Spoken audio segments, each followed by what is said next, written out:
Ladies and gentlemen, I've started recording.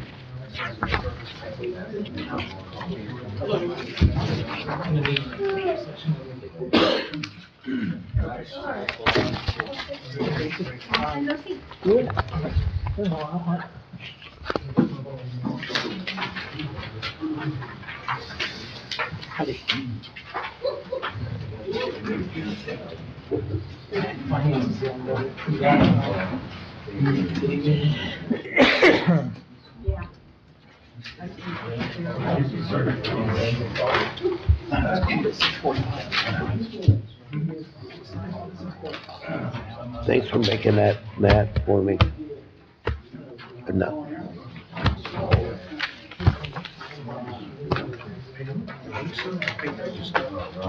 It's just that's what she called me. Okay, I didn't know. I know there was discussion about something that I just. I think we talked about zoning. I think that's why she called it for 6:45. About zoning basically. It's planning commission next Tuesday. I just didn't know what it was. There's nothing about voting tonight, is there? Okay, that's what I thought. We just got that little handout for the. It was at 6:15. It was? I was here at 6:15, Jack. You missed, they wondered where you were. I wasn't down off my trip yet. I wasn't down, yeah.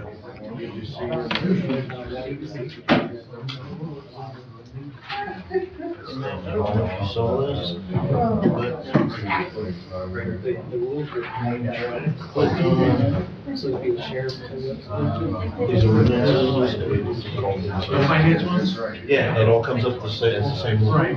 If you click on the body of the text, if you click on the actual ordinance, it takes you to the right one. I don't know why in the world it's doing that. It's only doing it for finance. So apparently, I'm gonna have to manually type all of that stuff in the computer. Yeah. Because Jacob can't tell me what's wrong with it, and I'm not sure Sean Wood's gonna be much help since we're looking at doing all website and service provider for that. Okay, cool. I know Sean. You're aware of it. Huh? Been a long time no see.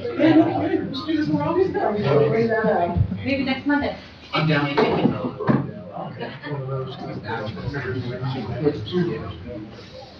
Apparently, he's gonna put the actual index on the log. Link for the ordinance. Finance 5, it actually goes to finance 5. Copy the text of the ordinance, whatever it's gonna do.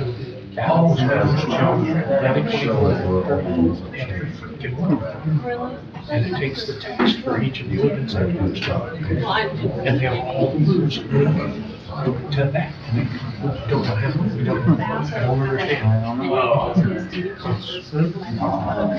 I'd say extract Jacob, that's but major issue. Yeah. Not a major issue for him. Right. Every time somebody says something, he sees appropriations from last November. We just haven't done anything.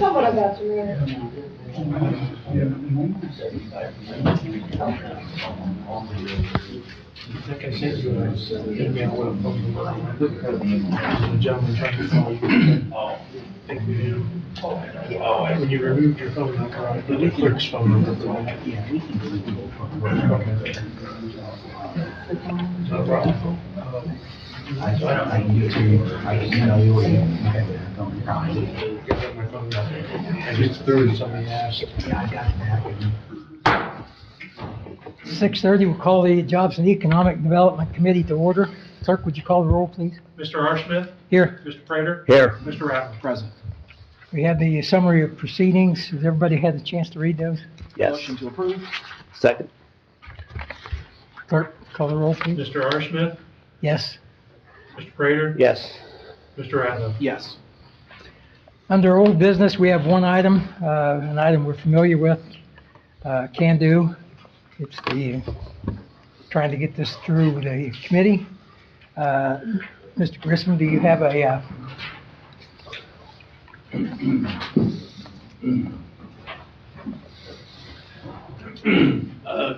Gus Comstock, Marion can do. Just first, I'd like to introduce, we have a board member in attendance, Dan Wigton. He'd like to speak here in a little bit. I just want to give you 3 quick updates. I know the issue holding this up is the discharge of the lease on the Roberts Farms.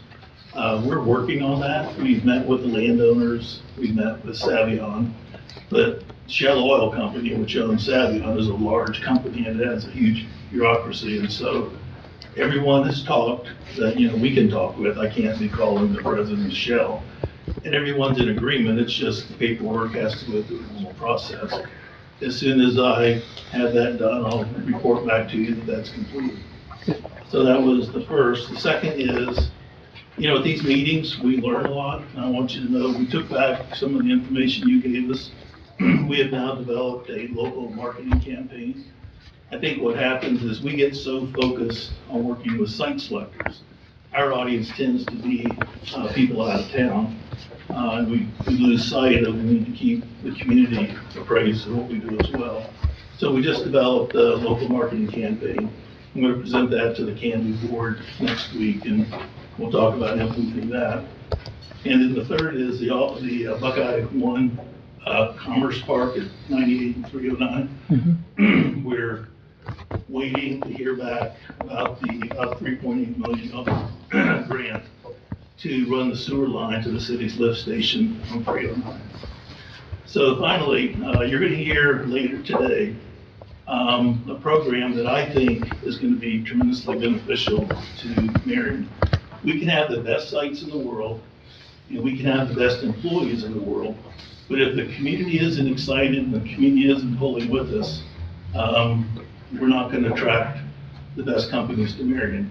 But I don't want to steal his thunder. I know James Walker from Regional Planning is here, and he's going to give a presentation after this, and so you'll see what it takes to get a community fired up and excited about attracting businesses. I was at a meeting this afternoon, and Mrs. Lang sort of mentioned about how important this is to attract businesses to this community, having this type of program. So,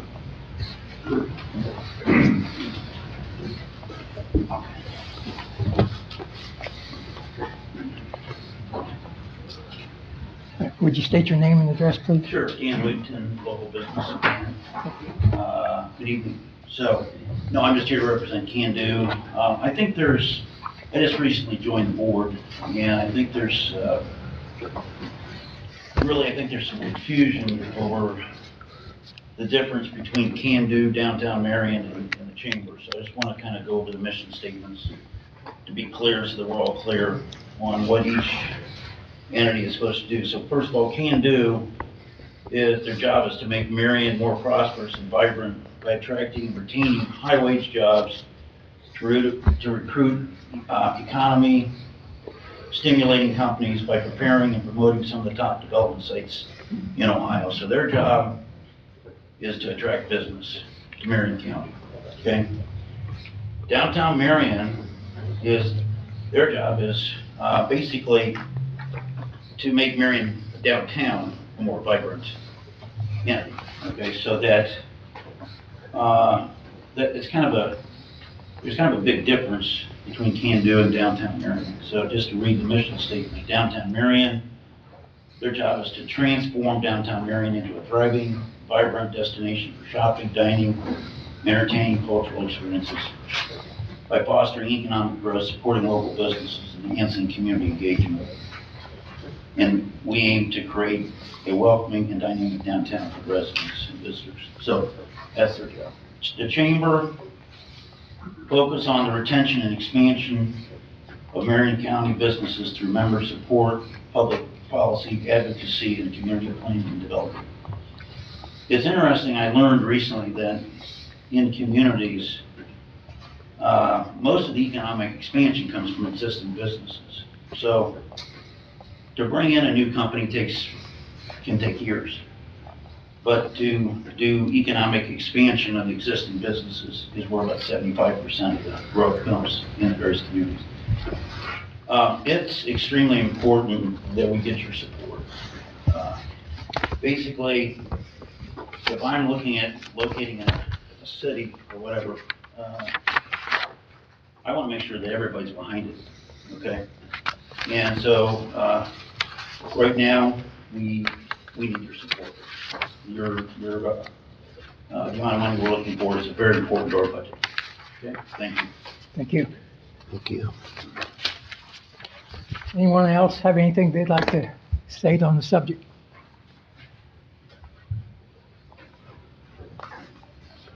Ms. Fisher?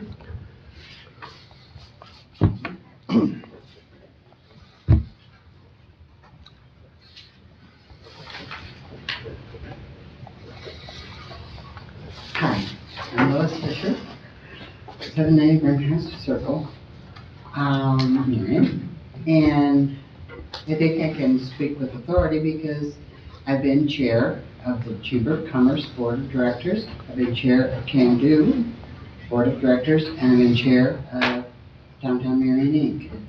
And so I do have a little bit of authority in this.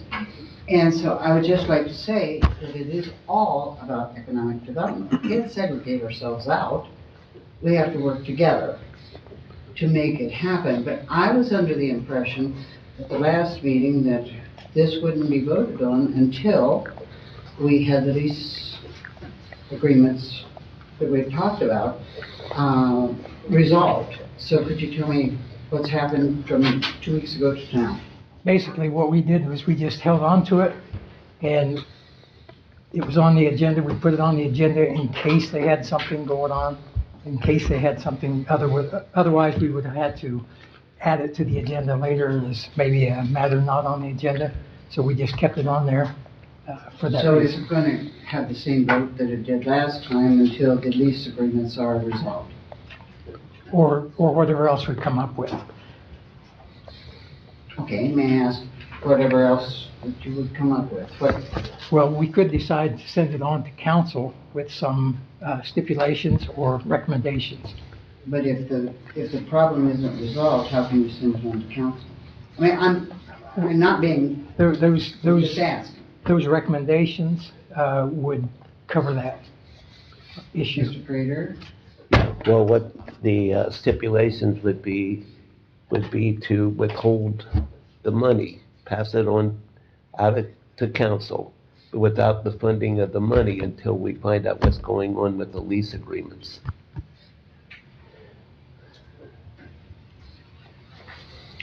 Okay. But I'm slow on this one. Why are you gonna pass it on to council if you didn't have this, you had the same information last 2 weeks ago? And didn't, and so,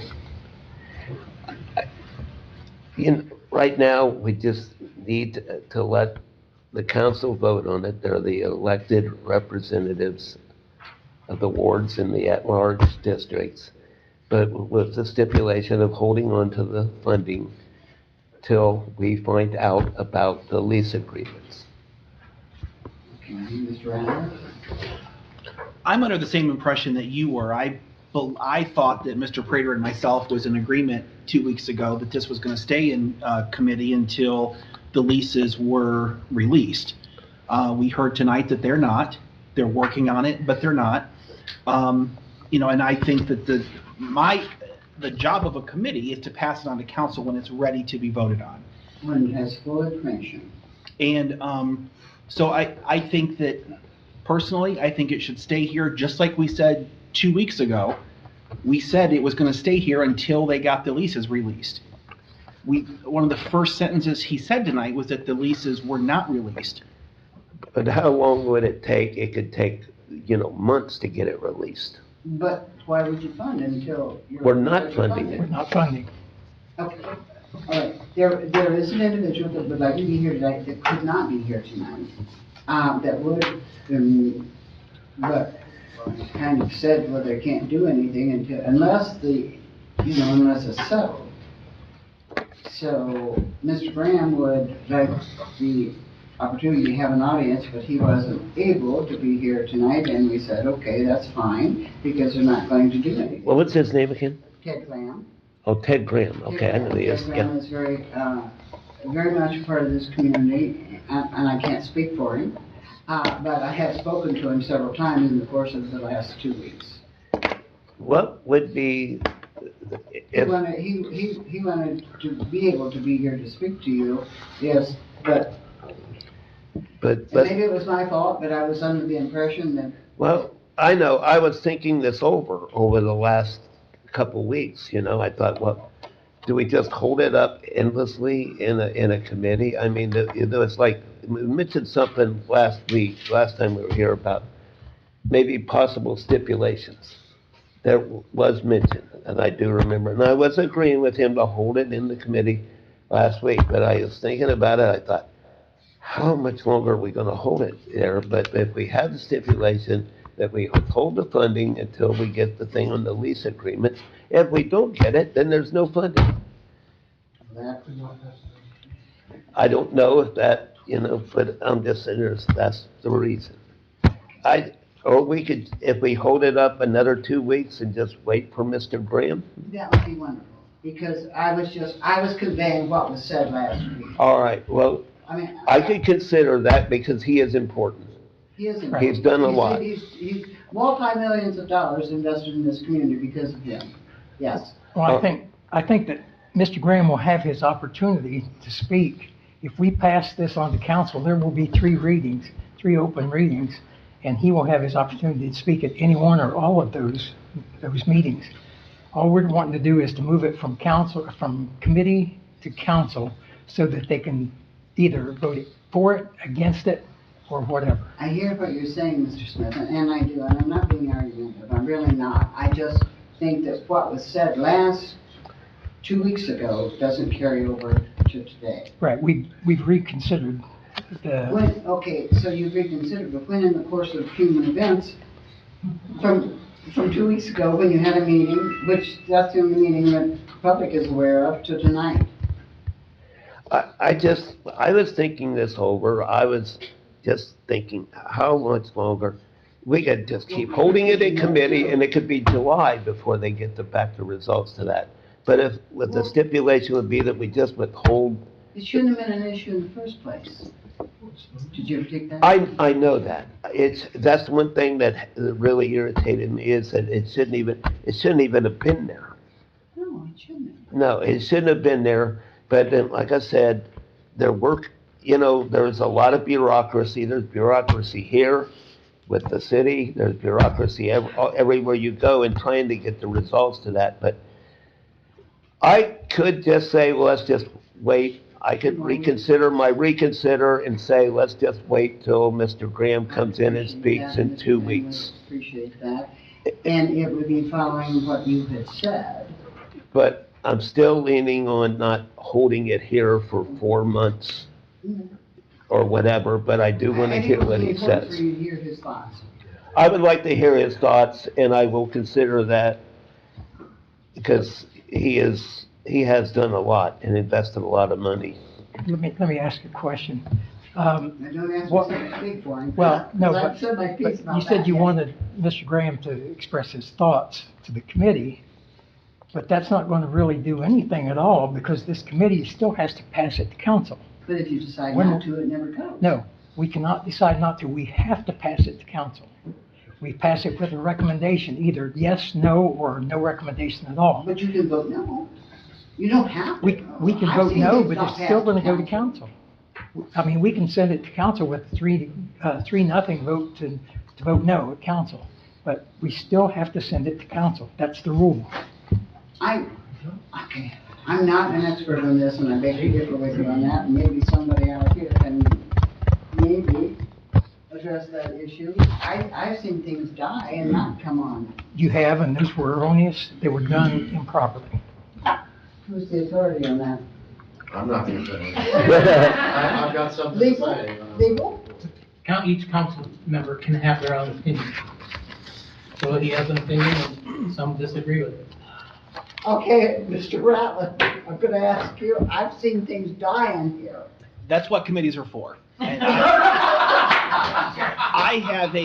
I have a fundamental disagreement with that. I don't know if everything gets passed on to council, we Why shouldn't, would you have a we committee? wouldn't even have a committee.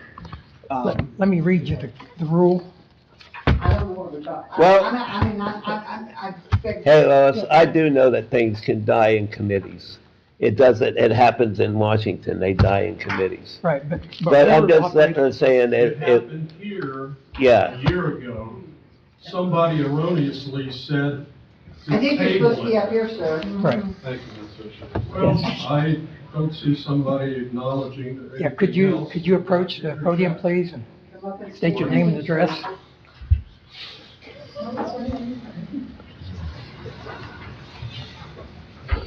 Terry Klein, Marion, Ohio.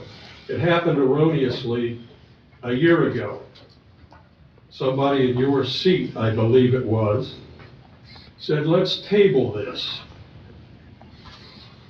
Mr. Neff was aware that when you table something, you kill it. It's dead, yep. So they had to reconnoiter everything to bring it back. But what is the purpose of a committee if not to filter through the riffraff before they send it to the full body? You make sure everything is correct and you're all happy with it, or maybe one is not happy with it. Or maybe all But- three. Well, if all three, then it doesn't even go to the Yes, full body of it council. has to, it's what I'm saying.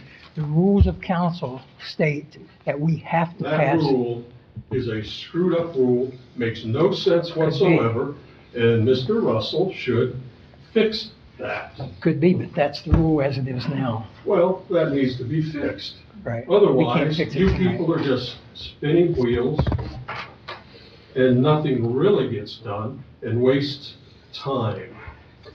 And it sounds as though, from what Mr. Prater's saying, this has to be done. What is the rush? well, what I'm saying is that what we have to do, can do, has to function in the meantime, while we're doing all this. And without, he was just sitting there saying the support of the community, and if we, I was thinking if we just keep holding it in council endlessly, or just vote to, whatever, table it, then how can they function if there would be opportunity? We need the support of the community for Can Do, for Downtown Marion Inc., and everything else to prosper and do its best job. But I can consider just holding it here for the next couple of weeks to have more consideration. Here's something you folks need to think about. In the past 10 years, how much has the city given Can Do? What's that total dollar amount? I have no How idea. much? In the last 10 years, 10 years. it would be about 450,000. 450,000. Equate that, how many jobs? How many manufacturing places have been brought to Marion? 400-some thousand dollars, and you want to put in how much more this time around? Well, I know that I have sat in, Mr. Klein, I've sat in several meetings with Can Do. I've sat in meetings with businesses that are looking to relocate. And I know that the only thing that an organization like Can do is to try to make things as presentable as they can so that a prospective buyer or proprietor, whoever, would want to relocate there or to expand their business. That's all they can do. They need money to do that. There's no guarantee that they spend $150,000 or $200,000 and somebody's going to jump in and buy something. It's just like if you wanted to sell your house. You go out and you buy things and you make your house fit to see, and you look at the market and you say, I want to make it so that somebody can buy it. But you have no control over who comes and sees your house and decides to buy it. You just hope that somebody will, and that's what Can Do is doing. They are Well, they're doing a Laying- very poor laying the ground. job because they are not a cheerleader for Marion. And I have said before, Mr. Comstock is not a leader. He's had 10 years to move, become part of our community. He lives in Delaware. Sure, he gives a tour. Here's this location. Here's this location.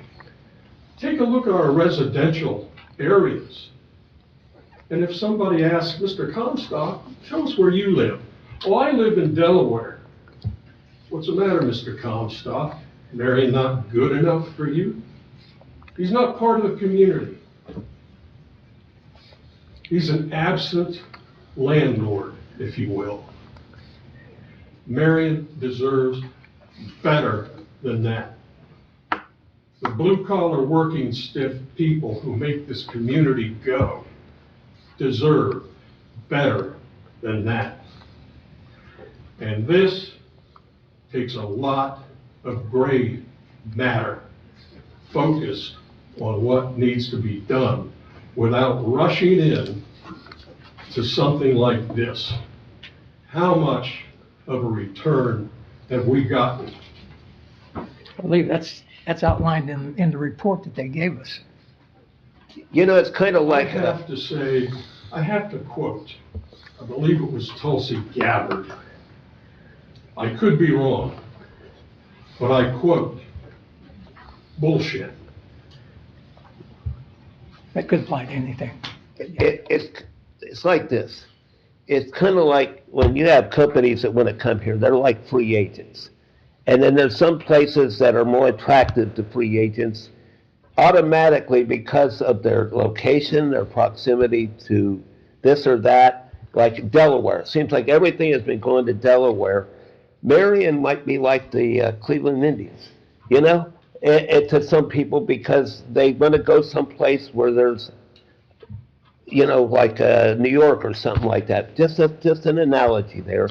But I know that there's been no manufacturing coming into Marion in the last 10 years or so, and manufacturing is the jobs that make people, keep a family moving.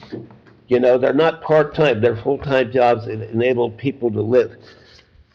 But there's been a lot of things happen in the last 10 years. We had that pandemic happen in the middle of everything. Then we've had recessions and high inflation in the last 4 years. You would find out that a lot of communities have been affected by the lack of job growth. So it's not just Marion. And I said they're changing, and I kind of get the impression there's personal animus against the leadership of Can Do, more so than, and I don't want that to be the reason, not personal animus. It's got to be something more substantial than that. And right now, just chopping the head off, is that the right thing right now or wait? So I'm willing to wait to hear and keep it here. I'm going to keep it here till I can hear from Mr. Graham. Well, it all comes down to dollars and cents. Keep throwing good money after bad, no results, no demonstrative exhibits of what is going on with Can Do to promote our community, to promote Marion County. I understand that.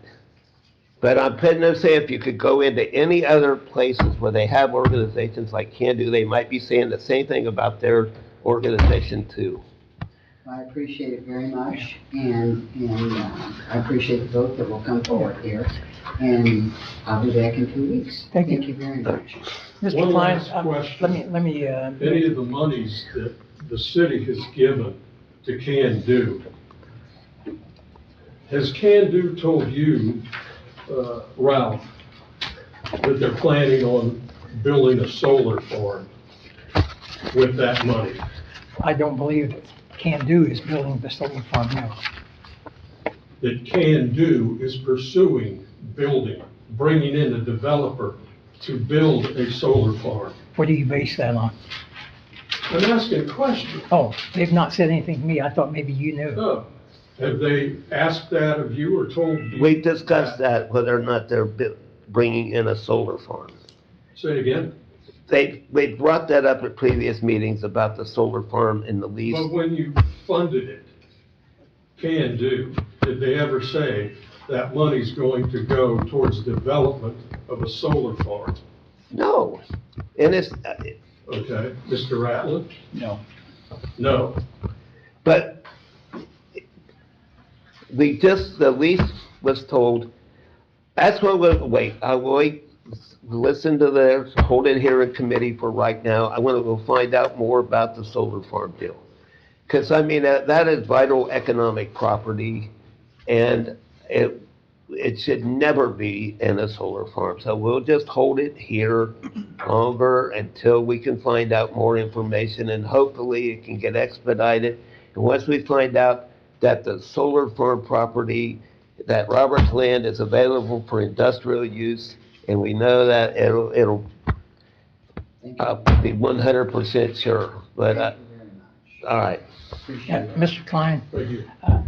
I interpret that you may have some personal animosity toward Gus Grissom, okay? Gus Grissom? Yeah. Gus Sorry, Grissom. Gus The astronaut. Comstock, sorry, thinking of the astronaut. That you may have some personal Well, animosity I think toward him. it's pretty lousy that when someone comes to town and took over Craig Thompson's position at Can Do, which, by the way, I was lobbying him to do film and video work for Can Do. Then when Gus comes in, he knows I'm around, I'm available, called me up one time to do some aerial imaging. Oh, we can't afford that, we're just a poor nonprofit. Then I read in the newspaper on the front page, Marion Rural Electric Co-op, I believe it is, out of Kenton, gave $10,000 to Can Do. Gus goes to Columbus, to an agency that doesn't even do video production work. Takes $10,000 there. I know from experience, $5,000 most likely went into the pockets of that agency. That money got a 1:15-second video produced. And to this day, I would like someone to tell me, what's the message?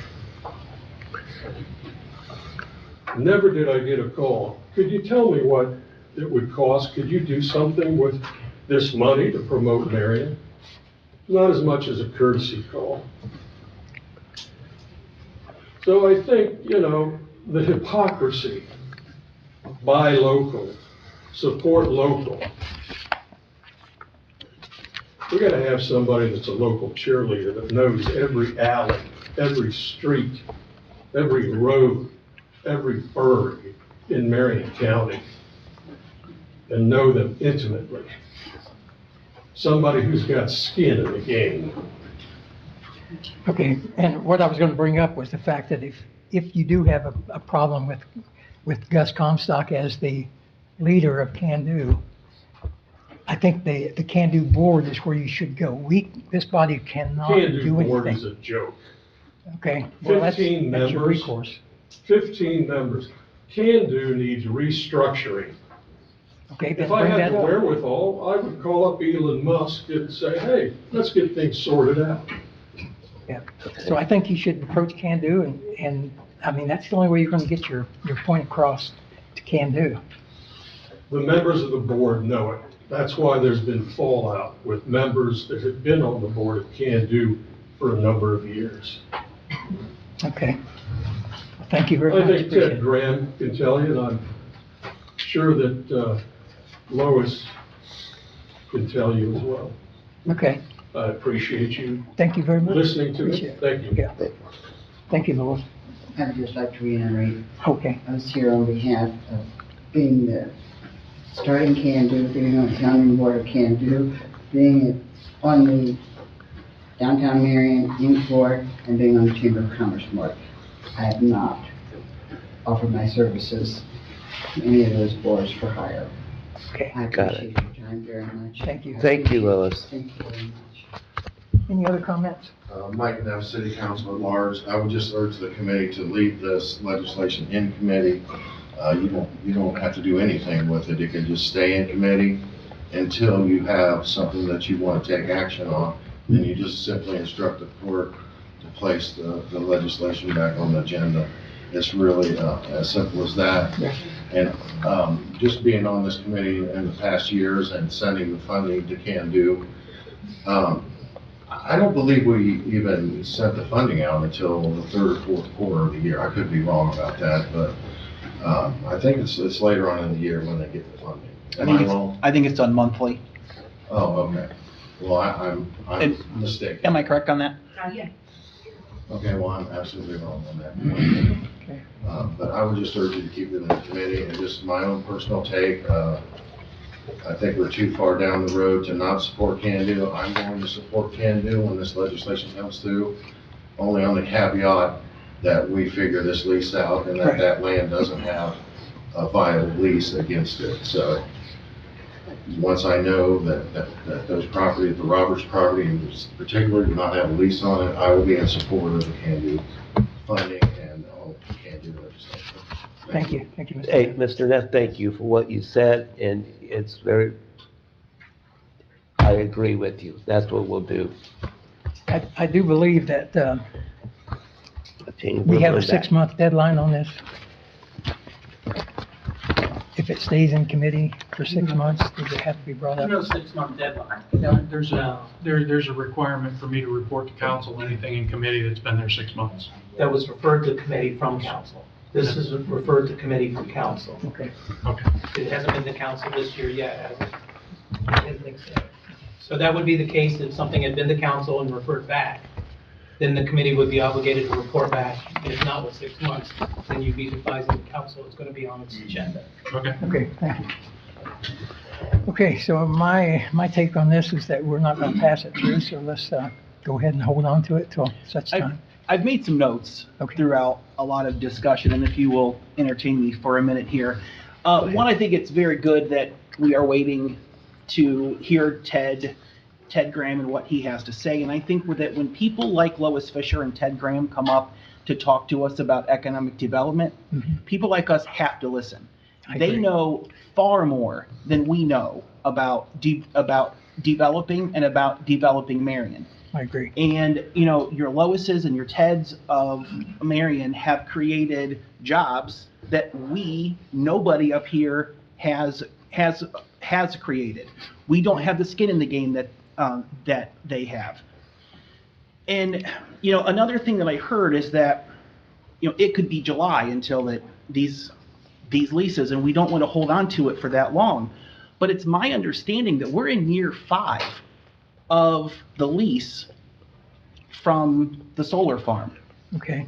So if you think about it, we probably shouldn't have passed anything in 21 or 22 or 23 or 24. I agree. And we've waited now 48 months and given about $170,000 to market land that can't be developed. So to wait until July, to wait 4 more months when we've been throwing money for 48 months to a complete dead horse, I think is okay. And, you know, again, we didn't know this 48 months ago, but now that we know it, we have a duty to the people that we represent to use their money the best way possible. And I know I had talked a couple weeks ago about, you know, coming up with a plan, and I think that we have to get people to the table to do that. And I think if you look at the economic development framework of Marion, 4 entities come to mind to me, and that's the Convention and Visitors Bureau, the downtown, the chamber, and Can Do. Each of them have their set lane that they develop in. Right. And if you look at, you know, again, maybe this isn't, you know, the biggest economic development, but if Wendy's wants to put up a new restaurant on North Main Street, who's there to help them? It's not the Convention and Visitors Bureau. It's not downtown. It's not the chamber. and it's not Can Do. So we have holes in what our economic development plan is. And we have to look at ways we can fill those holes. And I think, having little niche places that just stay in their own lane is not filling the holes, and it's never filled the holes. And I think we are not as good of a city because we have so many economic development holes. I had talked about a couple weeks ago, and I had talked about it off and on throughout the past several years, about bringing that in-house. And if you look at the money that the city gives and the money that the county gives, we could partner, and I don't want to just dump on them, but partner with regional planning and create a new job that is both city and county funded that works in the broad spectrum of economic development, and not have private places that we really don't have any control over how that our money's spent, that has huge gaping holes in the economic development plan. So that's my overall thoughts. Well, when the Wendy's does want to come here on North Main, who helps them?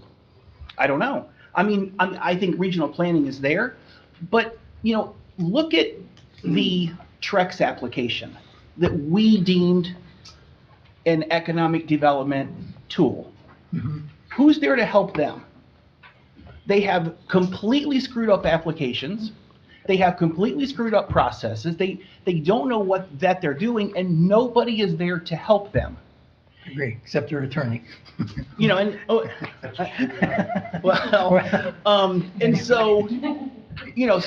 this committee voted 2-1 that was an economic development Trex transfer. We voted 2-1 to send it to council, or send it to legislation. Yeah. Well, by doing that, you had to deem it an economic development tool. Yes. It's our responsibility to move it. It's not, we did. And it's not a gigantic economic development tool, but it's somebody that wants to take part in free enterprise and build a business. But what I'm saying is, we don't have anybody to help them. I know, and that's a been- problem. It has been a horrendous process for them because we don't have support in the city or the county to help with things like that. And I think that we could if we restructured. Let me ask you, Mr. Ratliff, you've been on council for 20 years? Mhm. Are you aware of any ceiling or threshold that determines whether something is an economic development or not? That, as far as Trex goes, it's a case-by-case basis. Okay. But again, all I'm saying is we should have mechanisms in place to help places like that. I And agree. we don't have any. I agree. I think we need to plug any holes that we have and see what we can do with that. I think, one of the reasons, I think what you're saying, it might have been easier to approve it. it's very important, one of the reasons I wanted to be on this committee is that I wanted economic development. And I think that's a good point that Mr. Ratliff has brought up there. Go ahead. Sorry. I did want to point out, just so you do know, for clarification, that regional planning is part of your economic development department for the city and the county. But unlike some of the other entities, which we do have a variety, and we do actually work together as a coalition. But I do believe you have pointed out something where there could be a Sherpa or somebody that kind of helps escort the individual business through the process. But we, regional planning, our job in terms of economic development is to help with your public incentives, things like tax abatements, TIP agreements, things like that. Can do in terms of their job is more as the sites, dealing with the site selectors, the industrial site development, for industrial parks, the chamber, a whole host of services, of course, for their membership, downtown, focusing on the downtown. So there is kind of a city-county economic development department, which we feel they do give us funding. I'm grateful for that, but I didn't know if our newer members were aware of that. Thank you. Anybody have anything else to contribute? Administration? So I guess we hold on to this till we get better word. Yes. Okay, so we're gonna hold on to this till we hear from Mr. Graham and also from Can Do. Next item is going to be, let's see what we got here. I believe we need to hear from Mr. Walker.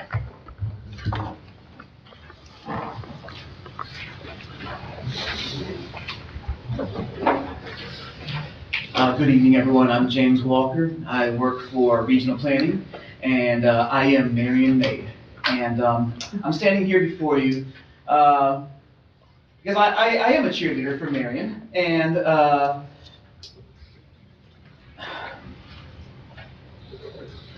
I've been a member of an organization called Strong Towns for a few years now. Strong Towns advocates for vibrant and fiscally sustainable places and development that's according to that. And I was at their national conference last year.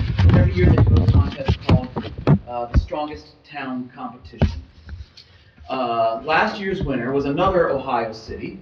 By the way, this competition is across the United States and Canada. The winner last year was Maumee, Ohio. And so I got to meet a lot of the Maumean people, city council and Chamber of Commerce, etc. And I got to see, hear their story and see a documentary on them and learn about all the things that they're doing. And I'll tell you, quite frankly, working in Marion for the past 2 years and reflecting on what I saw at this conference, Marion is doing twice as much as Maumee, and we're doing it with not as many resources as they have. For that reason, I decided to nominate Marion for this year's Strongest Town contest. Marion, I'm proud to announce to you that Marion is one of only 16 communities across the United States and Canada that received a nomination to compete this year. To help define what this is, according to the organization Strong Towns, which is the organization that runs the contest, a strong town is not a perfect town, nor does every strong town look the same. A strong town is any town, big or small, that prioritizes making progress, specifically in the areas of transportation, housing, and public finances. When I look at Marion and everything that we've been through and everything that we have come from to get to where we are today, is there more work to be done? Absolutely. That's why we're all still here. But what we have come to do, we have taken such giant leaps forward that I believe that now is the time that we should not only recognize a milestone within ourselves, within the community, but where we have one heck of an opportunity to demonstrate what we have done before an international audience. For this reason, if you like, I can answer more specific questions on what kinds of things people will be looking for in this contest, but what I would be asking of the city council, the city administration, and the city at large is two things. One, go to strongesttown.com and vote for Marion. There'll be 5 total rounds of voting, and it'll end up being a single elimination bracket style, March Madness style competition. So please, everyone go to strongesttown.com and vote for Marion. Tell your friends, tell your colleagues, tell your neighbors, tell your family, tell your enemies to go. They might do it. They just might do it. Any email address you have? Yes. All you have to do is type in your email and then vote. That's it. Simple. Yes. We had a meeting. We actually had a meeting earlier today with the public relations director for Strong Towns, where some very intelligent people asked, "Is this one vote per person or one vote per email account?" And she reluctantly admitted that it's per email account. But please don't go making #1 at MarionOhio.org, 2 at MarionOhio.org. Don't do that. Anyway, back to my ask. So in addition to voting, in our meeting today, we decided that our tagline was going to be Marion Strong. So in that, we would like everyone to share with the community, whether it's through written form, photos, or videos, whether it's through social media or the Marion Star or whomever, what it is that makes Marion strong and what you specifically do to make Marion strong. Because this award is not about a city administration or a city council or us bureaucrats or anyone like that. It's about the individuals, the organization, and the collaboration of everyone coming together to produce something that is greater than the sum of its parts. And nowhere in the world that I've seen that happen quite like I've seen it here in this town, in this community. So please share your stories of Marion and its strength and your part in it. Feel free to tag any of the organizations that we've already talked about, the city itself, the county. You can tag me personally. Again, my name is James Walker, and we'll make sure that that gets shared widely. This is really the time for us to both celebrate what we have done and to lead forward into our future development. Thank you very much. Can I ask you a question? Yes, sir. What is it that you said that we're doing things better than Maumee? What is it that we're doing better than Maumee, who got that award last year? That's a great question. A lot of this for me came up during the mayor's State of the City address. What I see us doing is really street level, ground level efforts to turn lemons into lemonade wherever we can. Examples I'll give are I served on the Housing Coalition here in town, which is made up of several member organizations, including the city and the county, Habitat, Marion Matters, several organizations. We have had to go to the lot and house level to determine, house by house, if it needs to be torn down, if it can be rehabbed, whether, how we can find a way to turn it into something productive. Again, that has been just a gargantuan effort, but and simply because there's no mass production way to do it, we've had to do it lot by lot, and everyone has had to come together to say what they can bring to the table. We've had monthly meetings with the land bank and all of the associated parties to determine who has the best tool in their toolbox to address each individual property. When it comes to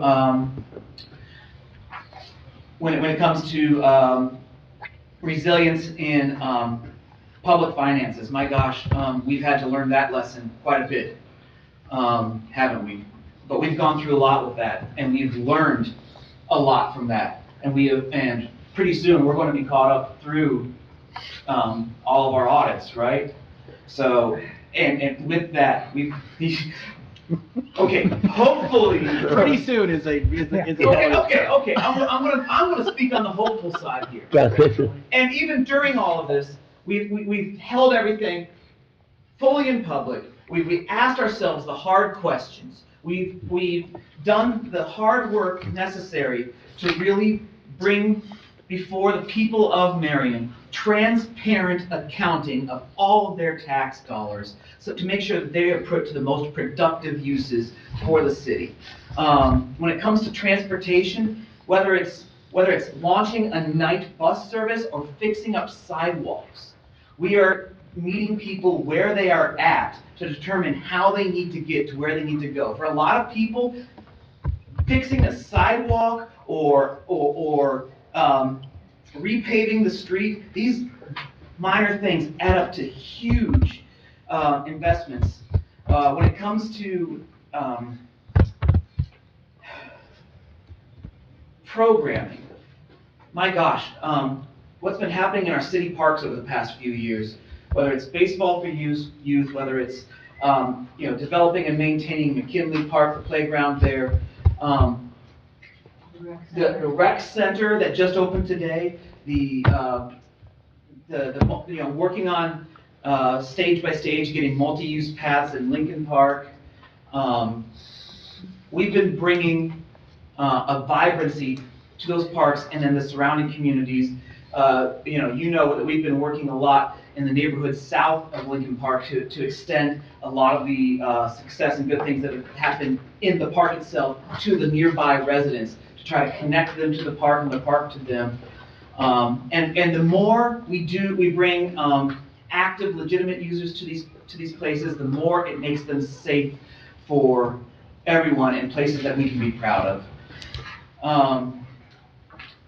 So when I look at Maumee, they've done a lot of great things, but it's been a lot of a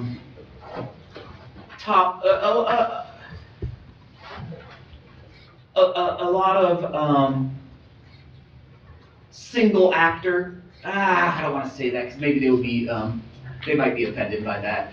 But a lot of city driven, and what I see in Marion is certainly there's city leadership on a lot of it, or at least city participation, but it's really a lot of what we are doing and what we've experienced in success has been citizen-driven, nonprofit-driven, people kind of going out and just looking and saying, what's the need and what can I do to fulfill it? One of the big, the first organization that came up for someone that meets kind of the definitions of this bottom-up resiliency, the first one we thought of was the peanut butter jelly truck. Now, if you open up any sort of handbook or textbook on how to alleviate poverty, how to feed people who are hungry, I don't think any one of them would have said, go get yourself a food truck, and let alone blast the peanut butter jelly song over loudspeakers. But one citizen kind of said, I think this might be something we could roll with, and it got enough people around it that it became a thing that literally, I just say peanut butter jelly truck, and everyone in this room instantly knows what I'm talking about and instantly takes pride in it. Gabriel, what's his last name? Say again? Ross Famous. Ross Bannis, thank you. Good night. He's 10 years old. He was selling sub sandwiches to raise money for his dance academy. And he said, well, I'm selling them, for you, and I'm also selling them if you want to donate them to the peanut butter jelly truck. And I said, shut up and take my money. Again, no one here said we need to establish a citywide peanut butter and jelly initiative. But everyone here, once that happened, said, yes, that's wonderful. How can we help? You see that if you are hungry in this town, at least every weeknight, and a lot on the weekends, there is somebody serving free food somewhere. And through the community collaborative that's led by Spire, formerly Love Inc., and also the Salvation Army. Salvation Army is one of them that serves community action. They've worked with all these nonprofits to develop a calendar month by month to make sure that all that information is in one place, and that there's not duplication of efforts, to make sure that it's spread out throughout the entire month. And that's just I really think that Marion realized a long time ago that no one person is going to have all the solutions or all the resources, and it really takes all of us to come together and figure out what we have, what we can contribute, like fishes and loaves, to see how many people it can feed. And really, when we do come together, what we create is greater than the sum of its parts. Sorry, I got a little long. It's okay. I have a question. If I'm not mistaken, I got from the meeting today that anybody with an email address anywhere in the United States and Canada can vote for Marion, Ohio. Yes, actually anywhere in the world. There is a global reach, though it's primarily focused on the U.S. and Canada. A lot of the issues they talk about will be viewed through like a North American lens. But yes, anyone who has an email address and can type www.strongesttown.com and get that website to come up on some form of screen can vote. Good. I want to encourage everybody to Monday through Thursday. Yes, this Contact your first friends, round yeah. ends Thursday at 11 a.m. Eastern Time. So please, vote early, vote often. Thank you, thank you. You can get pep talks before sports teams before they go out and play. Only if it's my Vikings or the Buckeyes, all right? All There right. you go. Thank you much. Thank you. Okay, we have no further new business. We have any matters not on the agenda? Anybody? Hearing none. Meeting's adjourned, 7:26 PM. You're all right.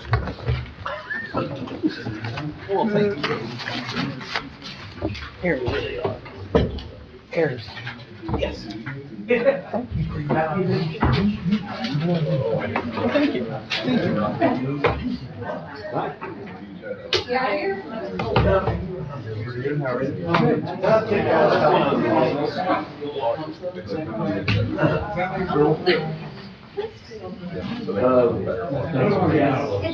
I think Jason's here, so I'm gonna leave some room between me and Mike.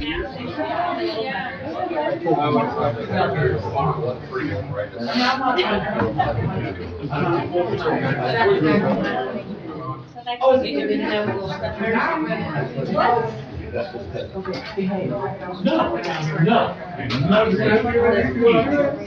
Oh, yeah. I could go for some business cards. You don't think it's steak for dinner, I'm sitting here. We probably out for some steak. Like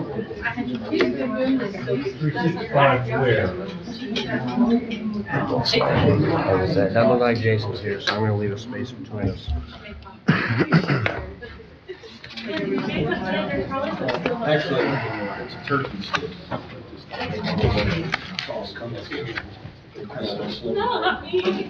So all that's online is what I'm looking at right here, all the bold changes that have been made going back so far. Since the last update, which I believe is 2016, and therefore, and there's no changes compared to what was on. Okay. I mean, it can be online, but I won't swear to that.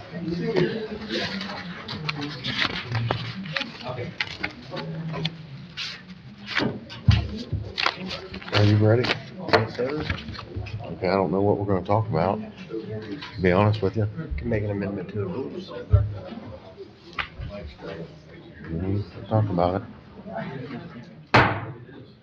At 7:28, I'll call Legislation Codes and Regulations Committee to order. Clerk, could you please take roll? Mr. Neff, Here. Mr. T. Smith, Here. Mr. Schauber. We have a summary of proceedings from 217. Make a motion, we accept as submitted.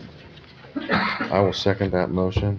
Clerk, could you take roll? Mr. Neff, Yes. Mr. T. Smith, Yes. We have one item of old business, and that's rules of council discussion. So in our packet tonight and online also, what I really have right now is Mr. Pollock has went through and added all the changes that have been made, at least since, say, 2016. yeah, that should be correct and up to date. And this will all end up in the codification process. I know Jason had some ideas on things he wanted to talk about as far as committee rules, and Mr. Schauber's not here this evening. I don't particularly have anything that I want to add at this point. Is there anything from the committee? There's one that I would suggest we go ahead and amend, maybe remove if possible, the Rule 15. Within that, it's on page 5. We could possibly remove the no legislation shall be amended while in committee and shall be the duty of the committee to recommend to council the approval, disapproval, or amendment of any legislation pending before the committee. And I can make that in motion form if we're allowed to do that within a committee.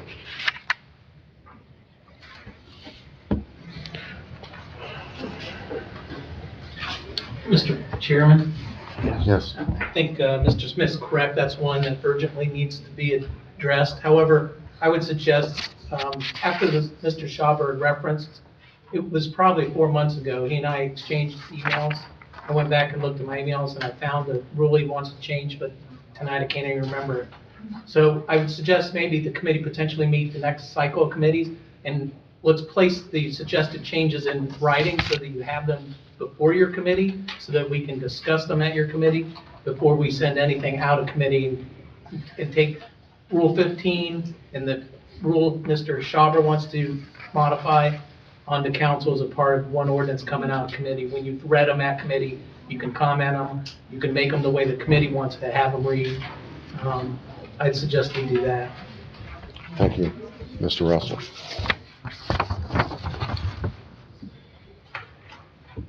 So can you just repeat that again, Mr. Smith? So where I would remove would Right, starts so right at there. no, all the way down to committee.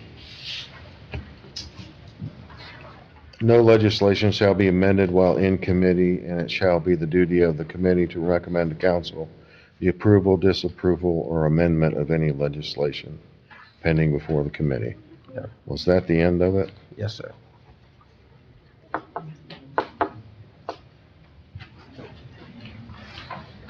So that's one thing we're gonna come back to the next committee meeting with that. Come on. Sue Kelly, 365 East Farming. Sorry about my long absence. I've had a lot of personal things going on and we're still ongoing. But thank you for more meetings. And I apologize, I don't have a copy of this, haven't reviewed it, but can we have some clarification in the rules as to whether or not a committee has to pass something to council as we had discussed in the last committee meeting?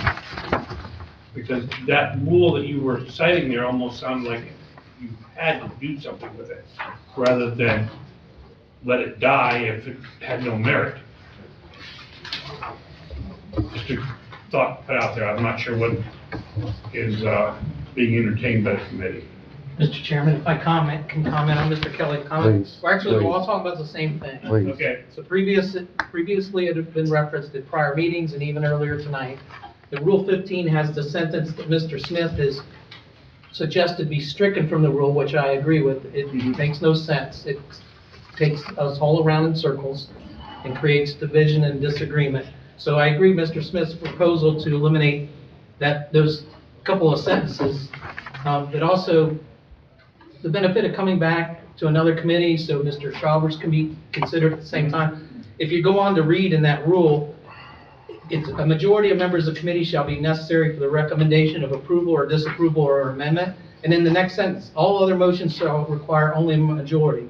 So that can be eliminated too. There's further things to clean up there. okay, all right. Schuler? Oh, thank you. And I'm sure there's some other things that Mr. Schauber would like to see changed as well. So maybe it would be best if we brought this back at the next committee. He could fill us in with some of the changes he would like to see.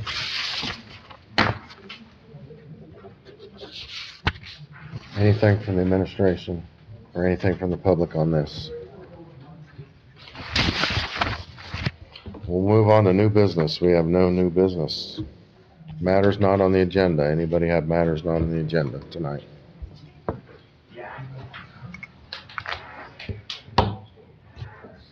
If not, I guess we're adjourned 7:34. That was easy. Yes.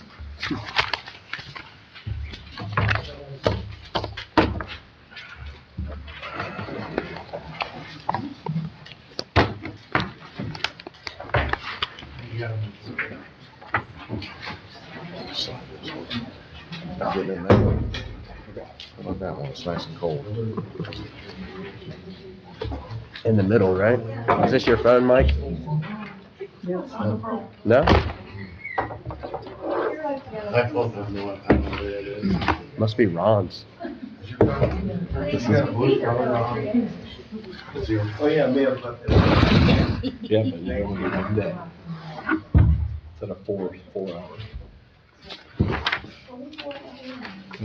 Yes, sir. 7:35, call to order the Streets and Sewers Committee. Clerk, will you take the roll?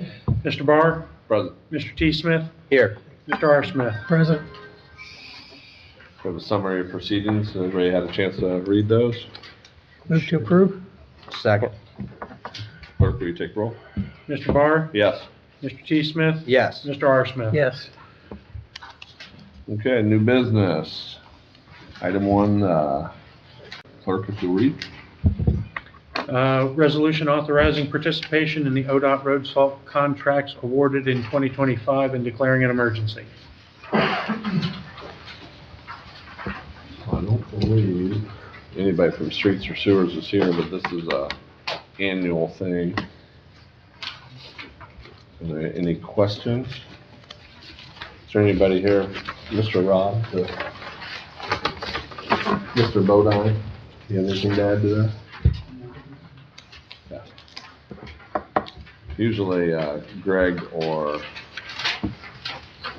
Scott would be here.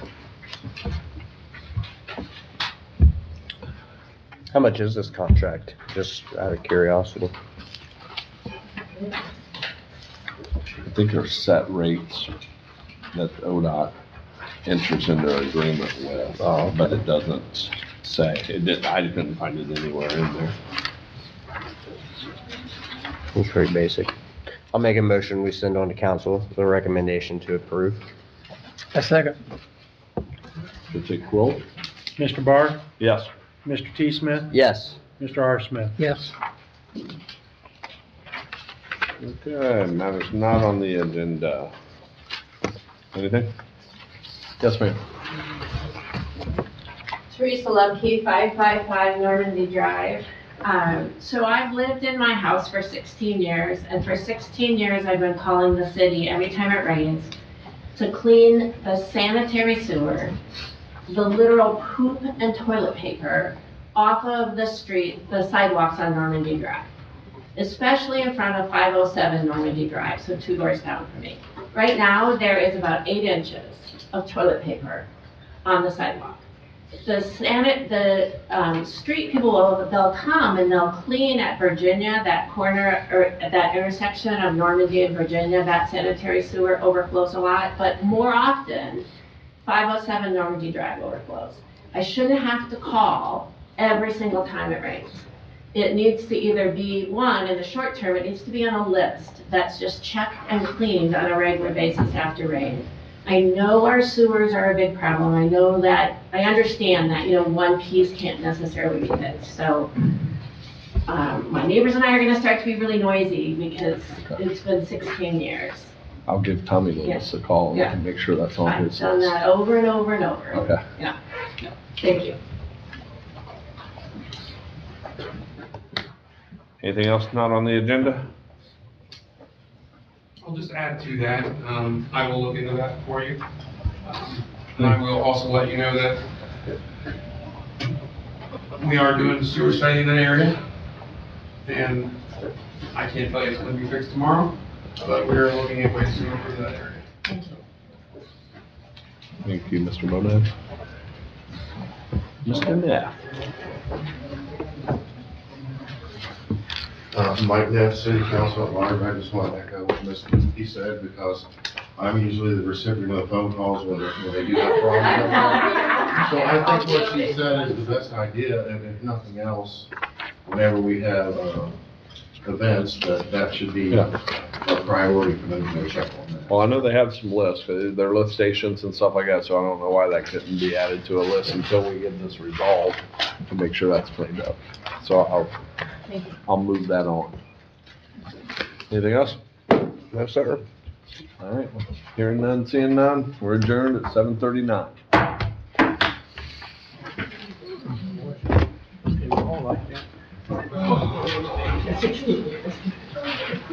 I know. Yes.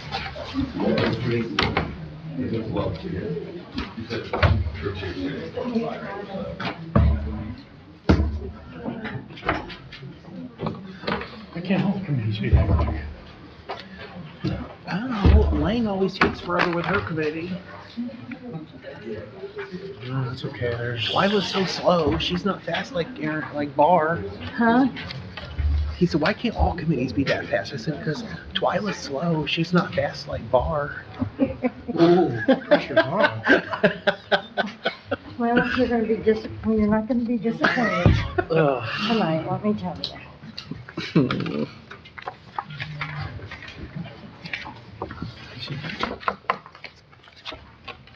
I'm just sad. Definitely she's aiming at another thing. You got that other one? Yes, I do. That one's mine. Is that the one you were gonna give me? Yeah. Well, I gave you all three of them.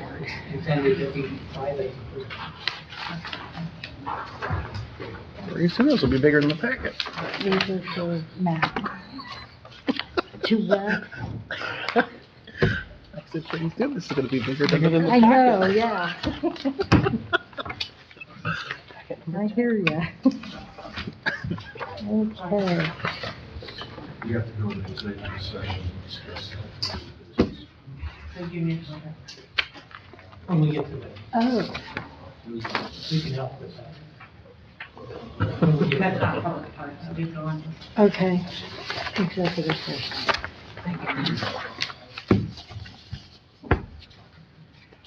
Okay. We ready? 7:41, we call Finance Committee meeting to order. Clerk, take roll, please. Ms. Lang, Present. Mr. Rollins. Present. Mr. Rattler. Present. Okay, first item on the agenda, we have proceedings to look at and approve February 3rd and February the 18th. Has everybody had an opportunity to review those minutes? Motion to approve. Second. Clerk, take roll. Ms. Lang, Yes. Mr. Rollins. Yes. Mr. Neff. Moving on to Holt. Mr. Rattler, I'm sorry, how do you vote? Yes. It's been a long day already. Well, I didn't shave today, so that's. Oh, gosh, it has been. Moving on to old business, item number 1, update from the auditor, state project and bank reconciliation project for 22, 23, and 24.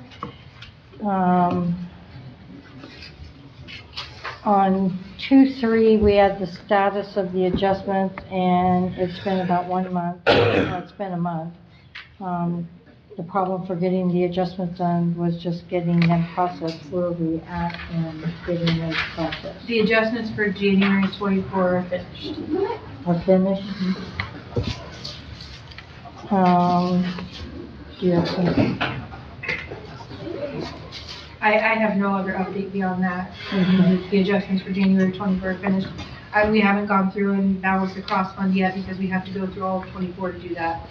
But, the adjustments for January 24 are done. Okay. And the 302 fund balances were an issue. What's the status on those? Madam Chair, those have been reviewed. Martin Watts in the auditor's office went through those to verify what was charged and what should have been charged, and I went through and checked those today. And with those adjustments, the fund balance in 302 would be zero, or what was left in 2020, which was $400 that we know we need to clean up all the way through. So we just need to work through the process.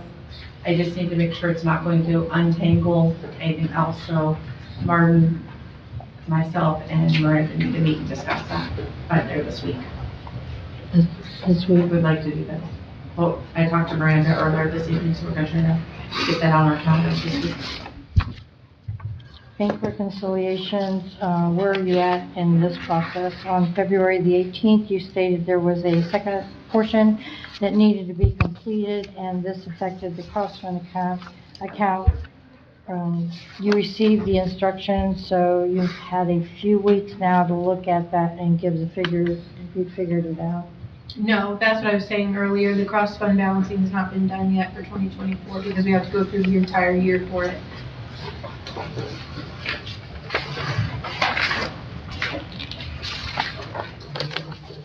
And what's your projected time on that, for getting that done? I don't have one. I'd have to get an estimate on how long it takes us to do 1 month, and we haven't started it yet.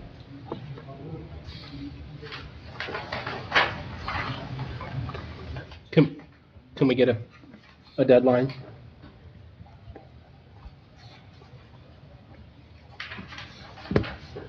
I mean, conservatively, say 6 months, but that's very conservative. And the only reason why I say that is because, again, I don't have an estimate on how long it takes us to do 1 month, let alone 12.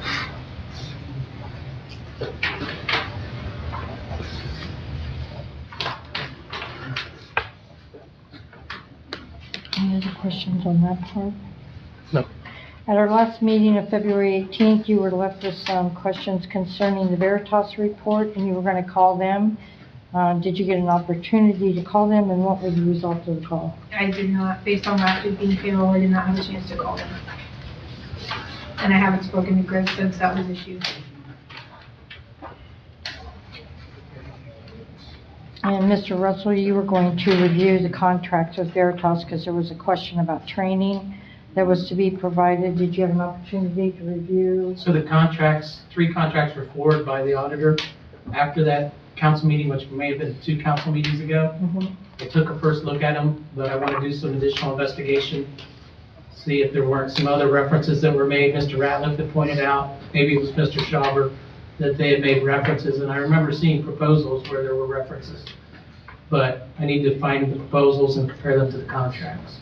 But hopefully be able to do that before the end of the week, but we'll see.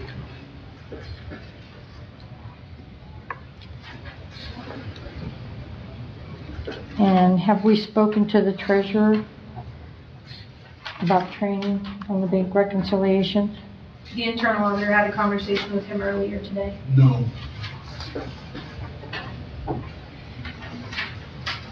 Okay, I heard a no. Mr. Reese, do you want to add?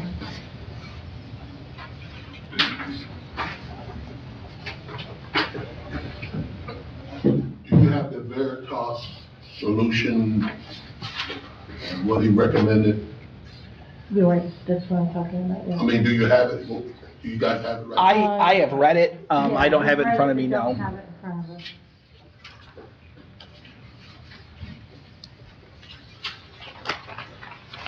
Where it says significant findings, section 3. There's 5 sections in significant findings. And 4 says, undefined responsibilities between the auditor and treasurer. There is a lack of clarity regarding the specific roles and responsibilities of the auditor's office versus the treasurer's office in relation to cash reconciliation and financial reporting. So I don't know where Chelsea comes in at. You don't see anything about interior audit. Then on the recommendations,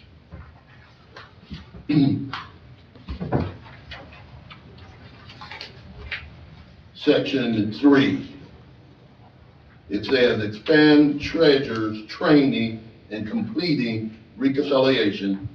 Treasurer Tommy Reese currently performs partial reconciliation. I talked to Greg today and I said, what do you mean partial? We recommend that he take responsibility for performing full reconciliation of the cash accounts rather than limiting his review to disbursements. This would include complete training on the bank reconciliation module in New World. Now, if I'm supposed to get training and all that, Chelsea don't have anything to do with coming to me wanting to get some training in New World. The auditor should be coming to me. She's over all this. The auditor should be coming to me and giving me, or Chelsea and whoever else, the finance the chairman of the finance committee together and see what solution we come up with, what he's talking about Okay. on this. Do you have a problem with that, Miranda? And is there a time frame that we could? We'll get a meeting scheduled. Thank you. Now, maybe I'm wrong, but it was my understanding that Chelsea does a section and you do a section. And my understanding is that Veritas said that should be the other way, that Chelsea should be doing what you're doing and you should be doing what Chelsea's doing, is the way I understand that. So, I mean, to me, the fact that Chelsea had come to you seems logical since she's the one who performs the task. And that was what she had shared with me earlier today, was that she went to Tommy, presenting him the opportunity to walk through the process with him, at which point he stated exactly what he said, where I should be going to him instead. I talked to Greg Blake today. Okay. He's the one that did this report. No, she's not gonna be doing my job, I'm not gonna be doing, we're changing, but I don't do everything she's gonna be doing. So get your story straight. No, that's what I'm trying to tell you. I'm trying to say that was my understanding. That's not the right understanding. I'm not gonna be doing her job. No, that's not what he said. No, that's No, not he what just we're said saying. that part of the reconciliation that she does is what you'll be doing. Yeah, but what is vice that? versa. Well, that's what we're trying to get to. Right. Yeah, but not the whole job, just what. Correct. Yeah, we'll schedule the meeting and we'll walk through the process and we'll go from there. Okay. Are there any other questions or concerns with item number 1? If not, moving on to item number 2. The audits for the 21, 22, and 23. On February 3rd, it was reported that they would have financials by that Friday, which would have been the 7th of February. Was trying to get a few things out of the web gap. You contacted them, the auditor contacted them, and with some questions that they had. There was supposed to be, you gave them your availability dates. At that time, there was no response. February the 18th, the meeting at that point stated that you had received an email that day, and Charles and Harris were running the numbers and calculations on the court's custodial fund, and the statements will be out ASAP. No date was given to you by them other than ASP. It has now been 2 weeks since that email. Are the financials done, or what's the status? I received draft financial statements last Monday. I have not received anything since. Okay, so you received the draft. Right. Did you review those and get back? Thank you. I did not with last week being payroll.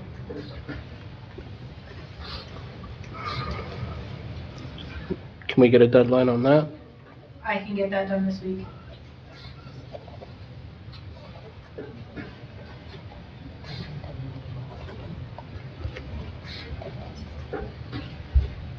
Are there any other questions?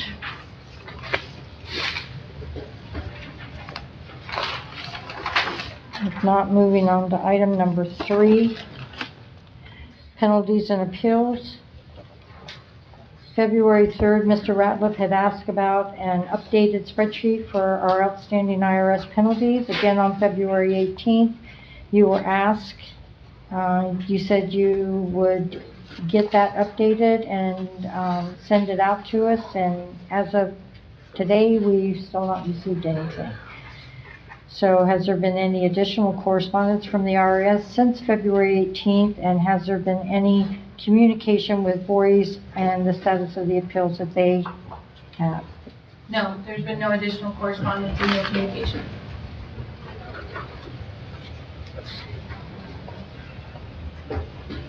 And the spreadsheet? I can get that updated this week. And you understand why I'm asking for that, right? Oh, completely. Okay, because I'm still not confident we have appealed everything that we need to appeal. And I still have to go back through, when I first made the spreadsheet, I went back through 2024 to current, and I still have to go back through 2020 to 24 to Okay. verify that we have everything in there. Thanks. But if you think we've missed something, I think we're probably outside the date of being able to appeal it by now. We could be.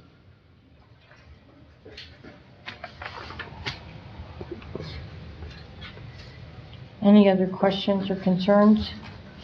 Anybody else? If not, moving on to item number 4. Item number 4 is ordinance authorizing the donation of police vehicles.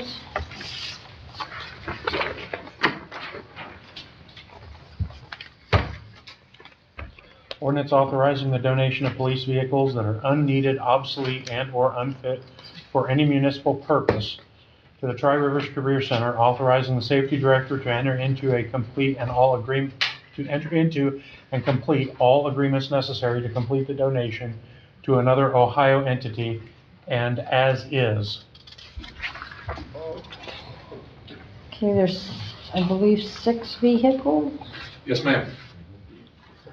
So we have 6 vehicles that our fleet and our repair people have determined to be not worth investing the money in to repair them. A Dodge Charger that needs a $4,000 repair that is 11 years old.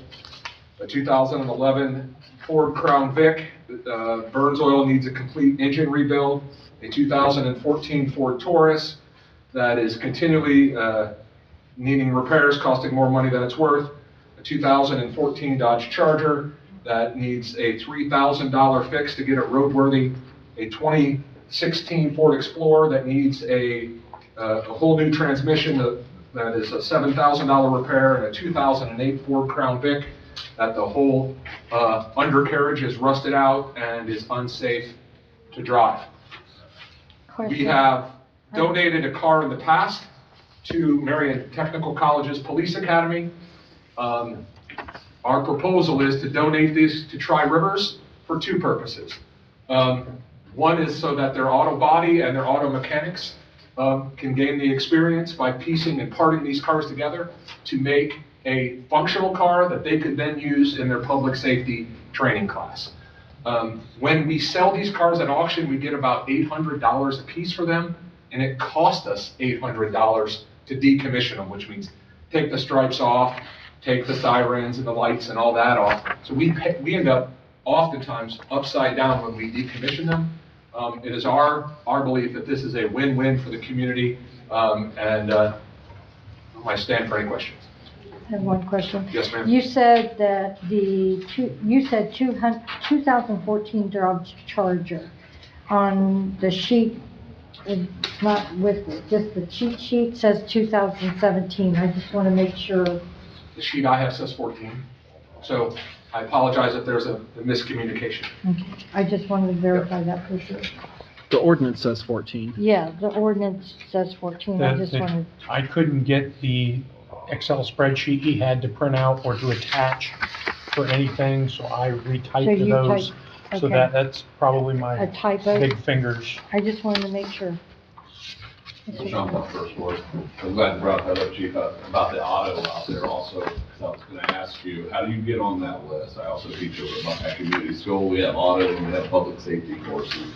Also, I was just curious, who, can I put them in contact with you? Yeah, absolutely, for the next time. We don't have any cars that are close to end of life, but if Buckeye School sends us an email, we'll put you on the next go-round if that would be the will of council. Thank you. Are there any other questions? Sue Kelly, 365 East Farm. You say it's about $800 to decommission them? Yes, sir. That's why you really don't want to sell it, because you lose out. Is Tri-Rivers going to do the decommissioning for you? Yes. And they'll give you the light bars, et cetera, back? Correct. Okay, very good. Thank you. Any other questions or concerns?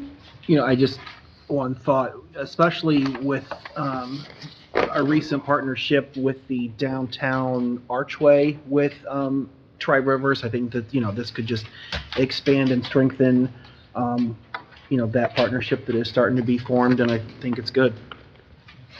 Okay, so. Motion to send down to council with a recommendation to approve. Second, please. Clerk, take a roll. Ms. Lang? Yes. Mr. Rollins? Yes. Mr. Ratliff? Yes. Moving on to item number 5, Brownfield Grant. Clerk, if you go ahead and read that, please. Ordinance to authorize the service director to apply for a brownfield remediation grant through the State of Ohio's Department of Development, and then accept and administer the grant and declaring an emergency. Oh, I think this was, what's that? So this is a grant, it's not actually open right now, we have been waiting for it to open, and we were very excited when it did, and then it closed within the same day, within like 5 hours, because they got the max submissions. So this is kind of to be prepared for when it does open again, we can be one of the ones to submit the same day like they did. It's to clean up abandoned properties, brownfields, to redevelop on. We can ask for 2.5 million, if it stays the same, which I should assume it would. There is a 25% match. A 25% match. When do you think it might open up again? I'm not sure. Does it open up more than once? Yeah, it's been open before.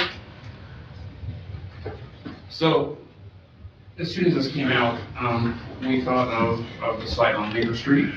And, Zoe was gonna head full steam ahead on that, and like she said, within 5 hours, it was gone. So the mayor and I instructed, I said, in the meantime, let's get ready for that. Let's get ready for that site, have it all ready prepared, so we can be one of the ones that get it in 5 hours. So that's the reason she's probably asking for approval. And you said this was 250? 2.5 million. 2.5 million. Question on this. Which personally I think it should be, but is this something that will never have to be passed again?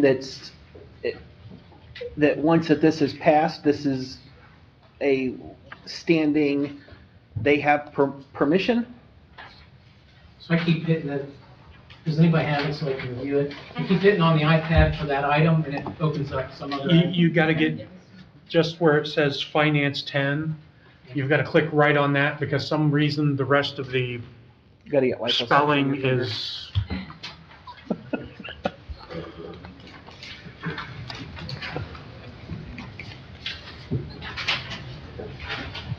Because it just says that we authorize them to submit for application when funds become available. And I mean, personally, I want to make it to where once this is passed, it never has to be passed again, I just want to make sure that suffices there. So, yes, I mean, there's no additional ordinance required to make the application, because that's section 1, and just going on section 2. It goes on to allow the service director to accept the grant and administer the brownfield remediation program, which is common language that we've worked together to include to keep these moving without hitting any speed of bumps. Now, one thing unique to this one, the grant itself is 2.5 million, and it was mentioned it's a 25% match. So the only thing unique I see in observations and precedent is they want to be able to have a control over accepting a $2.5 million grant where the city's match would be 25% of that. Is that? $750,000. Yeah. $750,000. Yeah. So this is everything the service director needs to make application, accept the grant, and begin administering it. But because of the size of this, the council may want to consider working together to find some ability to communicate before we accept it and are obligated to find $750,000 to administer it. Okay, And so. you don't have to apply for the whole amount either. Well, a couple questions with that then. So let's say 10 years from now we want to, is this good for that? That's, 10 years in. I mean, I was saying like, because it's gonna open and shut every year or ever how long. Can we, Most grant, I'm sorry to cut you off. no, I just, So most grant applications, most grant requirements require an ordinance from the legislative authority providing authorization to make application. So I would think in 3 years, if this same ordinance was used with the same funding entity, they're not going to accept your 2025. So that's probably where the limitation in time's going to come from. okay. So it has to be close in time. And then if you are wanting us to put a thing, or advising us we should put in another section, I'm assuming a new section 3. And I don't know what it would be, maybe just a discussion about what the service director would be comfortable with as far before he accepts 2.5. Well, I gotta tell you before what happened on chapter 3rd. But that being said, whoever's in that role.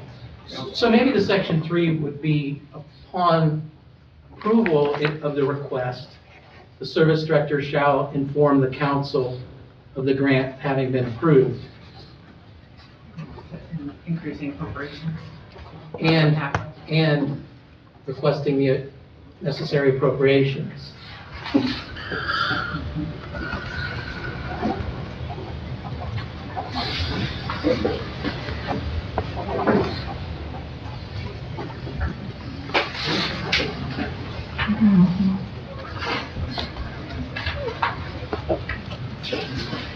So if it's been closed, we have time to amend this and change it?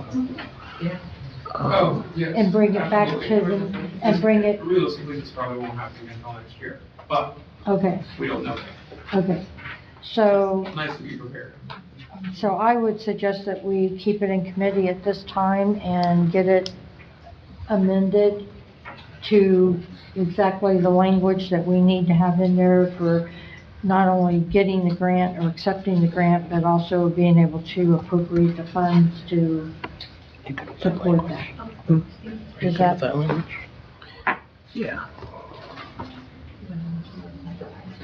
Mr. Robert, I see Will's turning. I'm good with moving this on, I mean, that.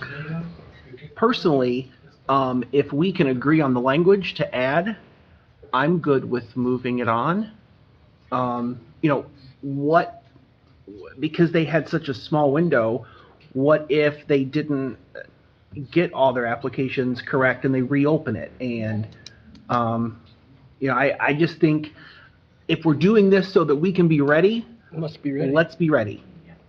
So what language do Could we, you throw something in there for the recommendations? Yes. The finance chair and the budget director or something? Well, I've got I've got changing section 3 to section 4, and then a new section 3. I have, upon approval of the request, service director will inform council of the approval and secure necessary appropriations prior to administering the grant. Which I think would be what you would plan anyway, but it just,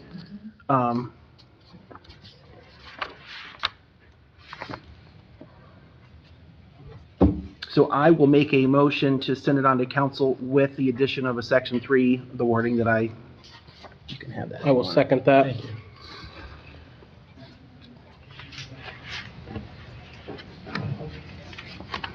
clerk, go ahead and take roll, please. Ms. Lang, Yes, Mr. Rollins, Yes. Mr. Ratliff. Yes.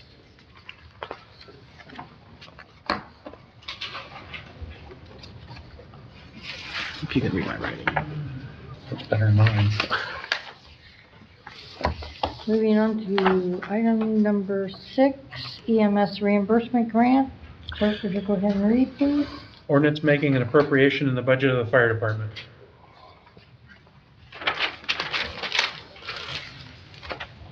Mr. Dean, do you want, this is just money that's come in, and we want to add it to your budget. Basically, yeah. So there are two things in here. We received the annual state EMS grant for reimbursement for some supplies. It's the $3,264 and change. We get that essentially every year. The amount varies. It just depends on how much money the state has to give out and how many people apply for it. That's how much we have to spend. So they're just paying us back for the EMS equipment that we purchased. The other one was training. We had 2 members that resigned and moved on. One went to another fire department, the other one left the fire service completely. Anyone who leaves within 3 years of receiving training through our department is required to pay us back the tuition. So that's what that money is. We let that money do back into training so we can send some more people to paramedic school. Any questions? Motion to send on the council. Second. Clerk, take the roll. Ms. Lang? Yes. Mr. Rollins? Yes. Mr. Rattler? Yes. Moving on, item number 7, urban forestry ordinance. Clerk, if you read, please. Ordinance to establish an urban forestry grant through the State of Ohio's Department of Natural Resources, ODNR, and authorizing the service director to apply for an urban forestry grant and administer the grant and declaring an emergency. Okay, Ms. Brown. This is a grant due April 1st for planting trees in parks. We are thinking Lincoln and Sawyer Ludwig. We can ask for up to $100,000 with no match.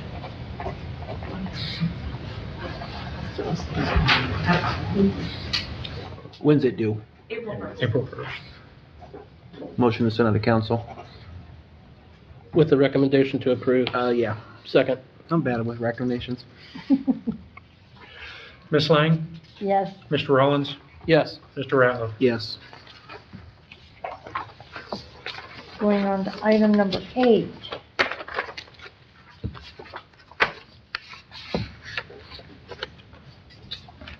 This is for the mental health support appropriation for February 2025. Clerk, if you go ahead and read, please. Ordinance authorizing the auditor to appropriate monies to the Mental Health Support Services Grant Fund received by the Ohio Department of Mental Health and Addiction Services ending December 31st, 2025. Okay. Hi, James Willen, Marion Municipal Court Director of Specialized Dockets. These are funds that were awarded to the city via OMAS and the Mental Health Court Fund in 2024, and we failed to bring them forward in 2025. So they've already been awarded and delivered to the city. We just need to have them in the line item added to it so we can expend them by June 30th. Any questions? Motion to approve and send on the council. With the recommendation to approve. Second. Clerk, take roll, please. Ms. Lang? Yes. Mr. Rollins? Yes. Mr. Rattler? Yes. Thank you. Moving on to item number 9. Carryover for 2024 ordinance. Ordinance making additional appropriations in the below listed line items for the year ending December 31st, 2025. Okay, and I passed out before council a corrected, copy that the court writer passed on. Yeah, go ahead and explain. So there was, last week when I looked at this, we thought that there was 3 contracts or 3 invoices that still needed paid for underground. There's actually 2, so that's why I did a strike through, so you could see what the original was when you guys got your packet. And then underneath them are the corrected amounts for those. And the landfill, got overlooked, for the landfill monitoring, so there's still a little bit outstanding that was due for 2024. So that was added as well. And these are projects that have been completed? Completed to see, well, yeah, and they be paid. Yes, they are completed. Any questions?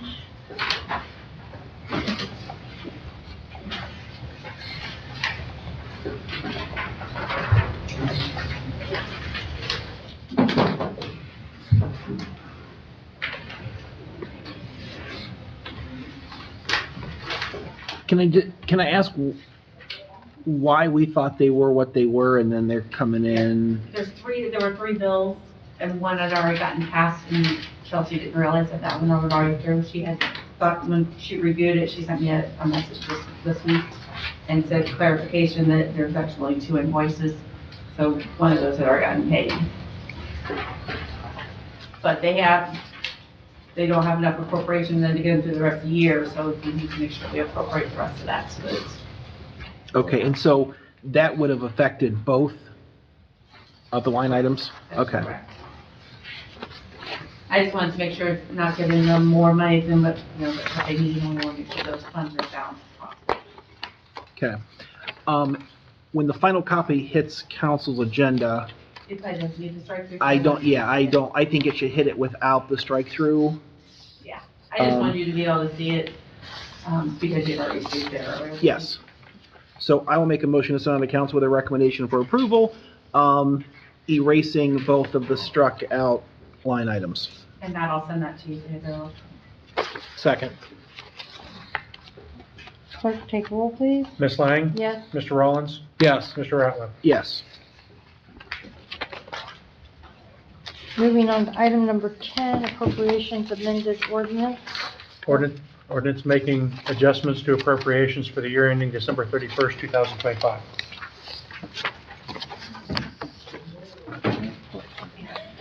This one's a little bit longer. As I told you at the end of 2024, that in the beginning of 2025, I would be going through and reviewing all funds for health insurance and elections, changes to coverage, and just cleanup. So what I did go through is every fund. I did sum the general fund in total. It's balanced pretty much because we did do the cleanup for the auditor's office.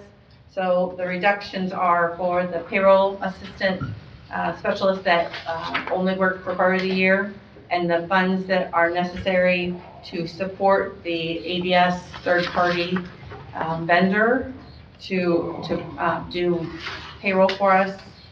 Once that is taken effect, that actually probably is for a full year. It should probably be prorated since they didn't start working until April. We'll be working on our kickoff meeting here in the next couple weeks, so I will clarify how much we actually think we'll need for 2025, so that number might actually be down even more. Don't know what that final number is, but I wanted to get it out of the payroll into the more appropriate line for contract services. That is the only line, there's not been budget there before, so it's very specific to the contract that we will be using with ADP to process our payroll. The rest of those are just cleanup for the general fund. So the general fund is increasing by $7,900, which is pretty clean. Now, 201, 2000, which is the next group, is the senior center. And senior center has multiple funding. And one of the things I found last year is the blend that they use between a couple of the funds for the drivers got a little bit heavy on the one, which is the one that we actually use to buy the vans. So I want to do some cleanup, and that is why there's a reduction to that one and shifting it over to 2001, 2001. There's a shift, mostly just based on what actual drivers we have, so there was a little bit too heavy on that, so just a little bit cleanup. You notice that I haven't spoke all night tonight, so you guys are really getting a little light of me. Cleanup for the streets department, that's just cleanup of the actual vacancies that we had last year, filling them, also taking into account any potential contract adjustments for the AFSCME that'll be coming up due in April. I did allocate for some of that, but any of those adjustments have been incorporated into this scenario, so you don't have to see me again real soon. Then we have police and fire. Again, those are just some cleanup, not a lot there. 277 is one of the court funds. That's just some cleanup based on someone who did not elect medical insurance this year, so they would not have an HSA. They didn't have dental insurance, so that's just really cleanup all the way through. We did have some cleanup in the 502 and 504. 502 is our sewer fund, and 504 is storm. If, for whatever reason, it's part of that 302 bond refunding that I'm doing some research on, we determined that there was some mischarges to 601, and part of that should have gone to storm and sewer. I don't know how that happened, but we are in the process of doing some cleanup. This takes into account, I need to shift some of the expenses to storm and sewer that should not have been charged to the garage. That's part of the bond refunding. I've been working with Martin to try to do some cleanup on that, but this does clean that up. So that is why 601, which is the garage fund, went down. I'm on the wrong page, that page. Went down by 315,000. That's really good considering we've had to, last year we did support some of the garage with a transfer. We determined that that transfer was not necessary. We probably will need to change that back and do some cleanup because I wouldn't want that fund to have a balance that doesn't need to have that balance. It is a self-sustaining, we want it to be self-sustaining. So again, last year I found a lot of stuff, worked through things, but it was an elephant, and I'm trying to get it, down to a science. But that one I did find with Martin's help, so we have some cleanup there. So that's why 502 and 504 went up in the bond, debt payment and interest, and 601 went down. So that was some cleanup there as well. Question for you. If I understand 601 Central Garage, Yep. If I understand, and I think that is one of the screwiest way that something's funded you could ever have set up. If I understand it correctly, if you take money out of it, don't you have to add it in from other areas on the back end? We do. So police, fire, streets, if they have something repaired at the garage, they actually send us a bill for it, and then we do an internal transfer. So that is kind of screwy, that part, because it comes out of the various funds to support that. Right, so it will affect other budgets by 315,000? No, because that money's already gone through them as an expense, so it should be washed. I think most of that, because last year we supported a general fund transfer to the garage Okay, in close to this $300,000 amount. So if anything is due, I would refund it back to the city for the transfer that we did that we probably didn't need to do. okay. But I'll have more information on that in the next month or so as we work through the process, do the cleanup on 302, have the discussion. Miranda and Martin, I need to sit down and talk about it, figure out how they're gonna, what Martin found, at glance today, it seems to, like I went through and just kind of wanted to make sure that it was still flowing through what my ending cash balance would be today. So if I made these adjustments and looked at what the cash balance was it flowing? Just to kind of make sure I was following the path, to make sure before we go in and make this adjustment, that it's flowing the right way. Most of the funds that I looked at today, actually, it's right on track. I just need to know what that's going to do to some of the adjustments we've already booked in the system. So I want to make sure we look at all the parts, make sure that three-legged stool is nice and strong before we go and make any changes right away. Okay. Because if I understand and again, I just not to make things drag out, but if I understand the garage correctly, it takes X amount of dollars to run the garage. Yep. For easy math, let's say $10,000. Nice. And if they get one job, that one job costs $10,000. If they get two jobs, that's divided up now between... Not necessarily, because they bill, so if one of the mechanics does a job, they do, just like when you go get your oil change, they'll say, they spent this many hours doing the work, and these were the materials that went involved to it, we're sending you a bill for $100. And it goes to that department. And that department has purchase orders open, and we do an internal transfer, so we expense it to that regular fund, and then it's a revenue to the central garage. So they have to do so many jobs then to cover their salaries. Roughly that, the garage costs $1 million, about $1.1 million to fund the staff and the expenses that are flowing through that department. And every month, everybody gets a bill for the work that they had done by those mechanics. And then they pay the bill. It's labor and materials. But if they get a bunch of jobs, they're cheaper than if they don't have, Because no? they bill an hourly rate. The hourly rate is like Okay. $80 or $85, something to that effect. If you would go to a Matthews or somewhere else, and they would send you a bill for materials and labor. However many hours of their labor it took to do the work, plus the material they had to buy to do the job. So they buy the materials, and then they bill the departments, and that's expense on the side, and the revenue comes in on the others for the garage. Okay, so every oil change is the same amount of money? Yep. Okay. Well, I mean, depending on if it takes them the exact same amount More of time. If they have an oil, less issue, oil. and it takes a little longer. Central Garage is on my list to do a little bit more digging in and getting a little bit more information. And this is what, hopefully this year I'll be able to spend time doing that kind of stuff instead of budget. Any more questions? Recommendation? Motion to send on to council. Second. With approval?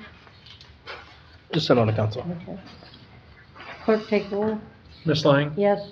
Mr. Rollins? Yes. Mr. Ratliff? Yes.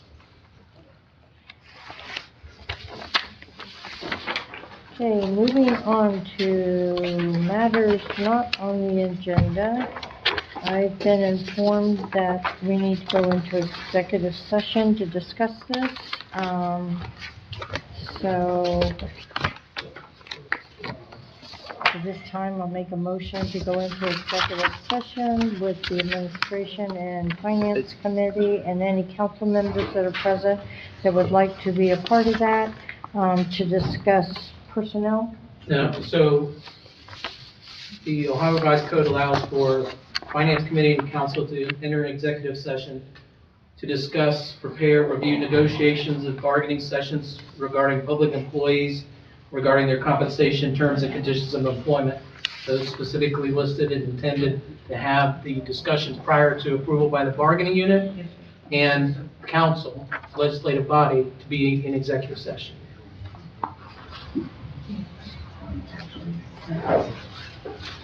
So do we go into executive session? I would ask him, I'm Do we go assuming, into but executive session to discuss it tonight, or? Yes. Okay. So, other matters not on the agenda, is there anything from the audience that we need to discuss? Mr. Not quite applicable, Susan Kelly, Police Department, not quite applicable to this committee, but you brought it up. I agree with you, Mr. Russell, that this needs to be done privately inside the city executive session. But the rules here do not allow for executive session. Another point that needs to be changed.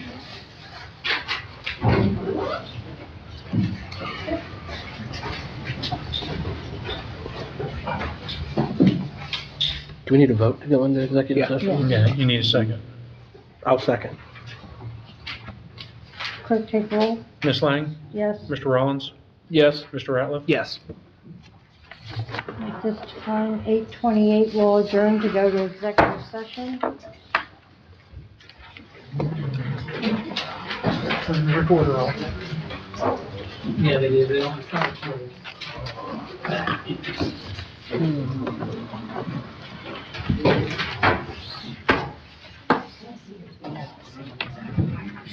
Don't hit both of us. The recorder's back on. I don't think I said. I went to Oh, executive that's session. it. You saw your emails. There'll be record of it. I probably got 4 or 5.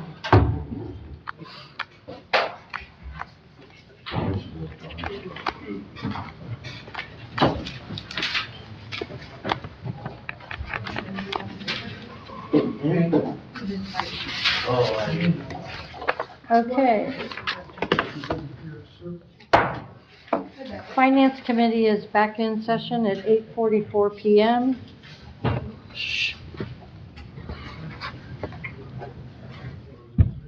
So, Madam Chairwoman, I believe we should have the clerk read this. Please. Ordinance ratifying and approving the bargaining agreement between the City of Marion and AFSCME Local 1158 and declaring an emergency. Motion to send on to council with a recommendation for approval. Second. Clerk, take roll. Ms. Lang? Yes. Mr. Rollins? Yes. Mr. Ratliff? Yes. Are there any other questions or comments or concerns from anybody else?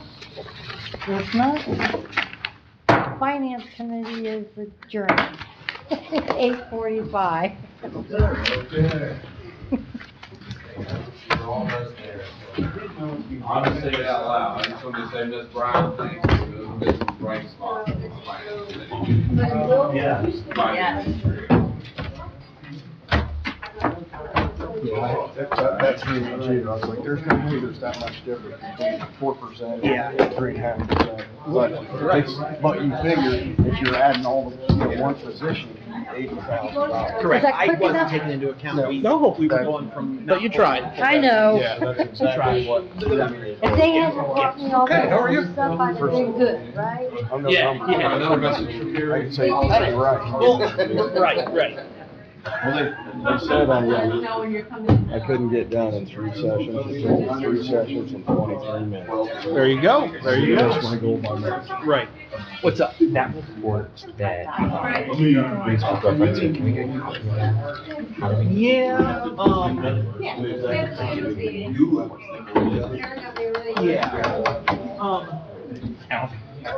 Actually, you don't have people in there. Hold on a second. I gotta shut this off. Because I know there's things that you guys are given